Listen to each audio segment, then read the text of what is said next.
What's going on, everybody? Welcome back to this Scale News Update. If you're not familiar with the show, this is where we talk about the news topics that happened in the scale world of RC over the last week. This week, a bunch of topics, been a busy week. Let's jump into it. First, we have a story from Element, and Element has produced a set of files that you can download and then 3D print. This will allow you to add a 3D engine to your Element Enduro platform. After downloading these parts, then of course you can do some detailing with painting and weathering, adding other accessories to complete your engine bay.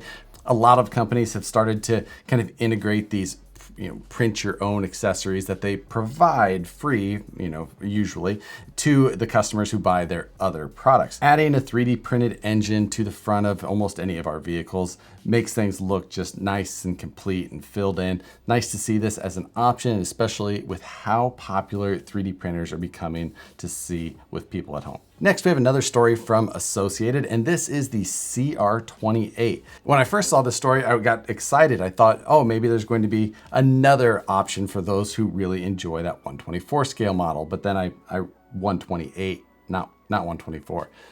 Looking at this a little bit more, the CR28, which is the trail truck version that they released today, it's not all that much trail. It's basically just one of their other 128 scale vehicles dressed up a little bit different. So this is more on the desktop toy, or just a $50 toy that for whatever reason you're looking at something in that price or quality range. So it's not really aimed at the trail truck people. It's just to give another option to that fun little platform. And for $50, probably a pretty good time.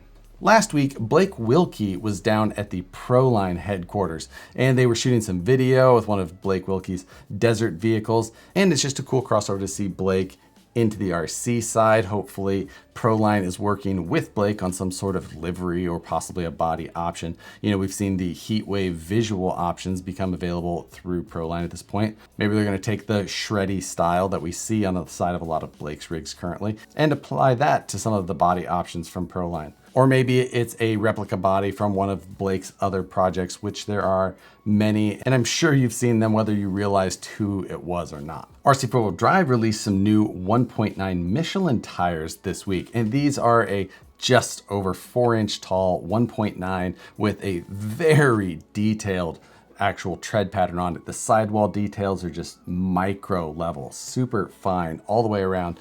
The tread pattern, I think, is definitely a street vehicle replica tire, not made for off-road performance, I would say. These are named the Agilis C Metric. If you're really looking for that street-ish looking tire without being crazy worried about off-road performance, good looking tire choice. Next, we have a new product from HeyOK.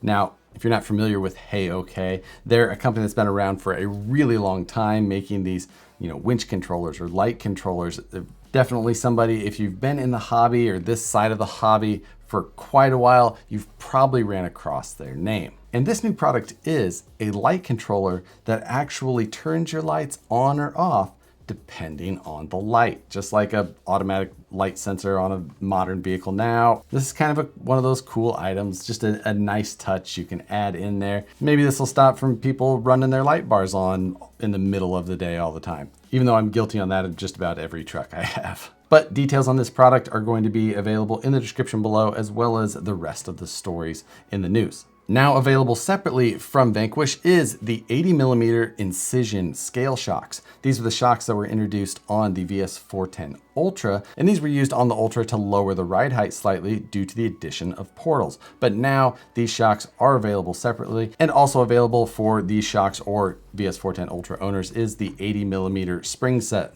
soft, medium, and firm included with them, so you can tune your suspension a little bit. A number of weeks back, we discussed the new VS410 options from CCHand for bumpers and kind of cages, roll bars, things like that. But more of these have now been made available. You can check them out. They've got roll bars that kind of go up over the windshield, more accessories there, and a bunch of other bumper options that weren't available before either. So you can check the link below for a bunch of those parts that have now become available. But that does it for this week's news topics.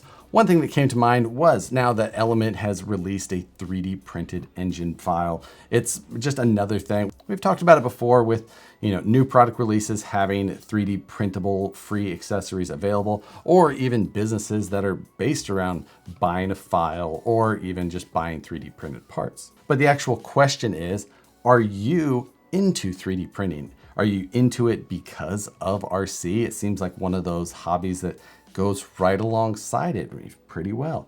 Or have you just kind of stayed away, not really interested in a whole nother thing to learn, or maybe it was the cost barrier that was keeping you out?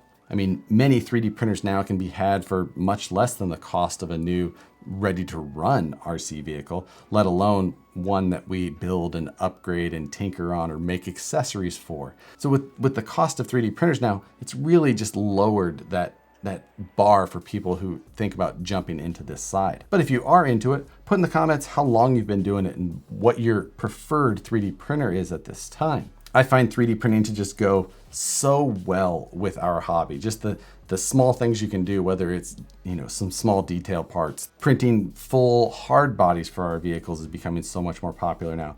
Actual structural or test fitting parts to really kind of refine a design. The ways that 3D printing has been used in our segment of the hobby has just been kind of amazing to see evolve, especially over the last handful of years. But either way, I'm just interested personally, so interested to read what all of you guys have to say. But that's gonna do it for this week's Scale News Update. Thanks again for watching, guys. Hope you have an awesome rest of the week. Make sure to hit the like button on the video before you go. Subscribe if you're not already, and hit the notification bell so you see the videos as soon as they get uploaded. Once again, thanks for watching, and we'll see you on the next one.